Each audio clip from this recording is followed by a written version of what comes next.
মাশাল্লাহ, ইরানের সফলতা দেখে সারা বিশ্ব থরথর করে কাঁপছে। কোথায় আমেরিকা, হ্যাঁ, কোথায় রাশিয়া, জাপান, সমস্ত কিছুই থরথর করে কাঁপছে। আল্লাহ তাআলার খাজানাত ভান্ডার দেখা যায়, বিভিন্ন যুদ্ধ বিমান, বিভিন্ন রাসায়নিক সমস্ত কিছু আল্লাহ তাআলা ইরানকে ভরপুর করে দিয়েছে। এখন বিশ্বের মুসলমান আমার মনে হয় মাথার উপরে আছে। আর এইসব দেখে আরব শেখরা কান্নাকাটি শুরু করেছে। বিভিন্ন দেশে তাদের দাদা বাবুরা, হ্যাঁ, তাদের আমেরিকার, রাশিয়ার, তাদের ইসরায়েলের পাছাটা বাবার আর নাই, এখন কোন জায়গায় পালাবে সেই সিদ্ধান্ত করতেছে।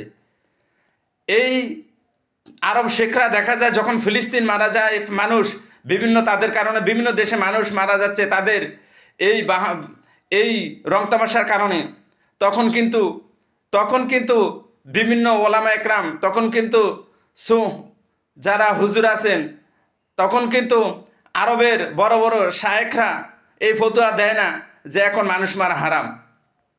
হ্যাঁ, জানে এ কথা বললে গ্রেফতার হবে, নির্যাতিত হবে।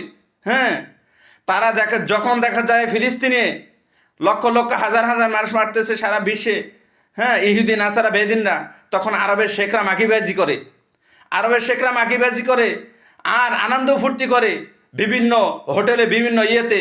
আরবের এই মুনাফিক গোষ্ঠীরা, আরবের মুনাফের গোষ্ঠীদের জন্যই আজ মুসলিম বিশ্ব মার খাচ্ছে।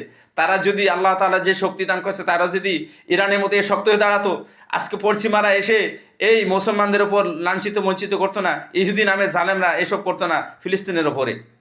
তো যাই হোক, আল্লাহ তাআলা ইরানকে আরও শক্তি দিক, ইরানকে যে বাহাদুরি করতেছে আরও শক্তি দিক, মুনাফেক গোষ্ঠী, বেঈমান গোষ্ঠীদেরকে ধ্বংস করে দিক।